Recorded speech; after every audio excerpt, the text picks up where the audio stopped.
Well, let's get into it. Episode 37 of the Perfect Turd podcast, Zardoz. Oh boy. Lamar, this is a very interesting movie.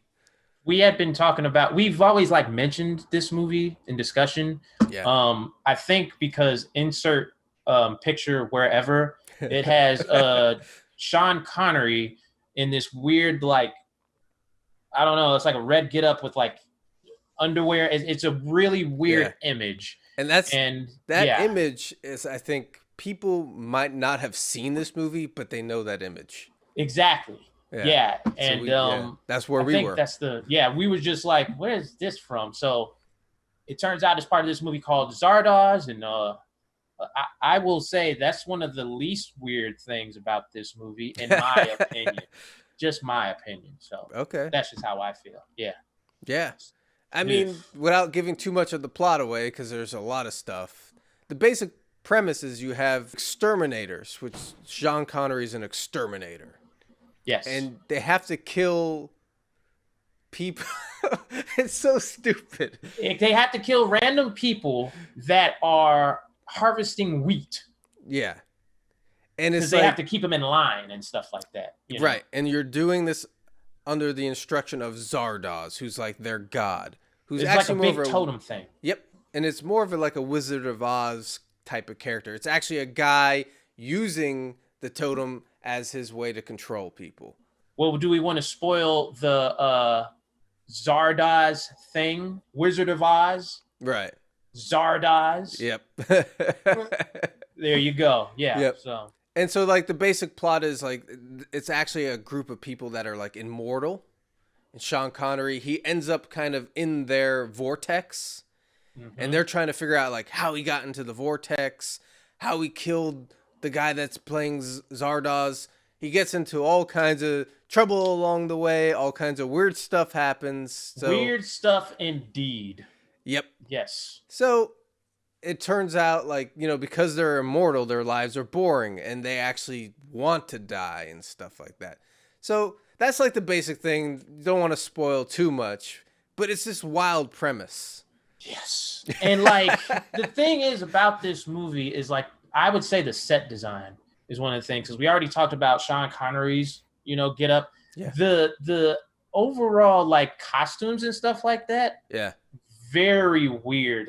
It's almost like the Immortals, because they don't have sex or anything like that. They're very, and I guess the term would be androgynous. Yeah. So it's between men and women, it's very soft and everything like that. It's really crazy and weird, and there's a lot of imagery with crystals, and it's really just it's almost like a hippie commune. That's how I would describe it. That's a good point. Watching this movie, I got just a little hint for me of Wicker Man, the original Wicker Man.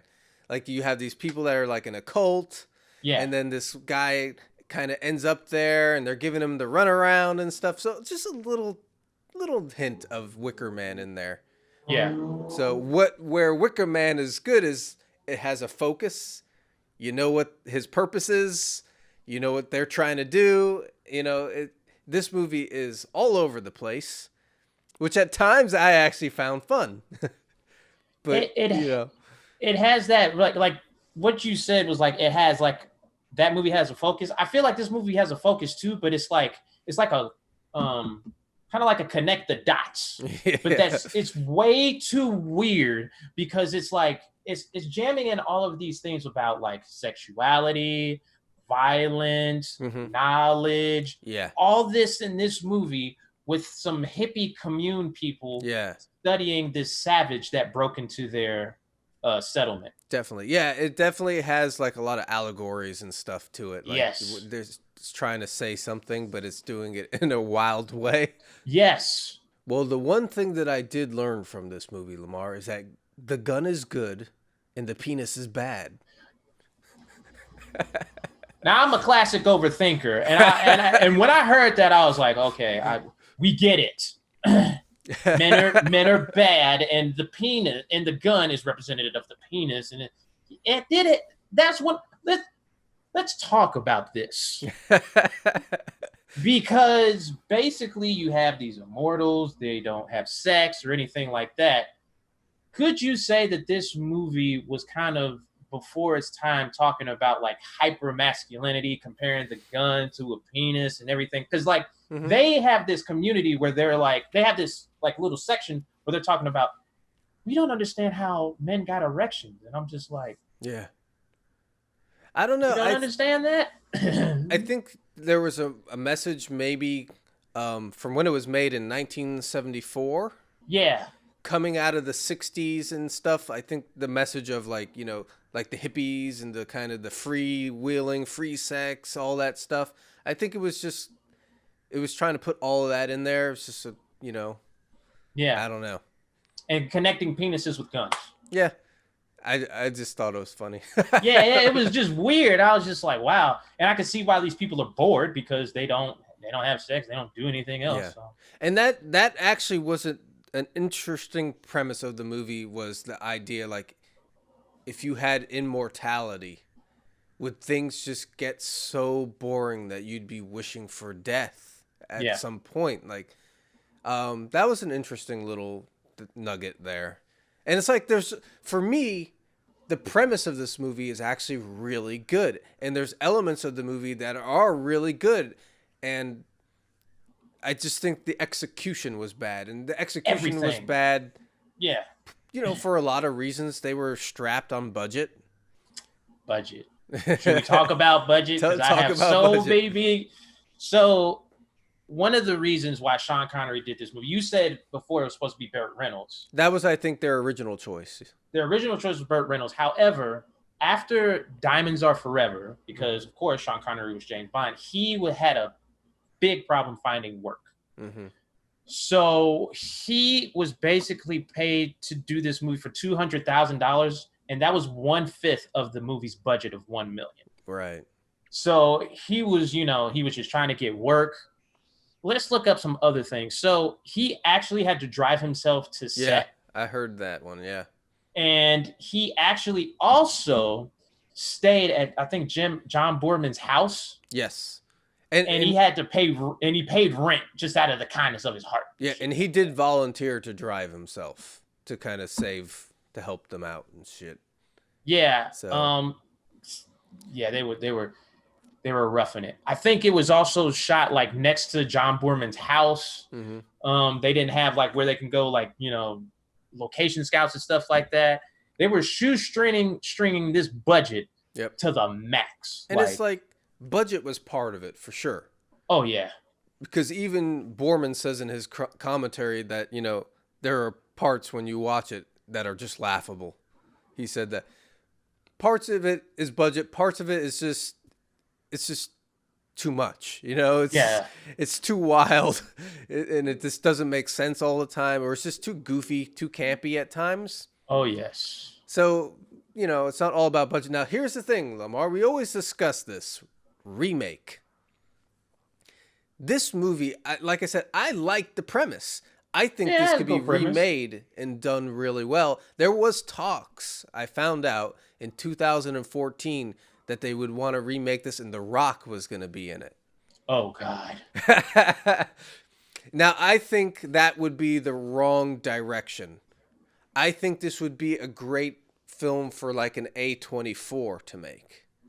Yes. More art house. Yeah. This movie was kind of art housey. God. And it's an attempt, but it ended up being more campy, the end result.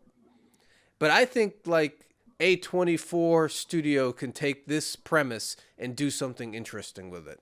Yeah, if you really kind of cut a lot of things out and just focused on, because like you said, the premise, because basically what happens, they find out that this person, this big head that's a god, is not God. Right.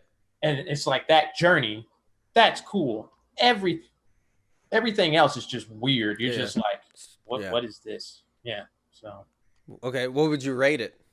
I would say this is a 4 just because it was really freaking weird, but you got to see this because here's why. It's one of those movies where it's like a B movie where it's like it has so many fantastical, weird ass elements. I'm like, you know, I know it's weird. You got to check this shit out.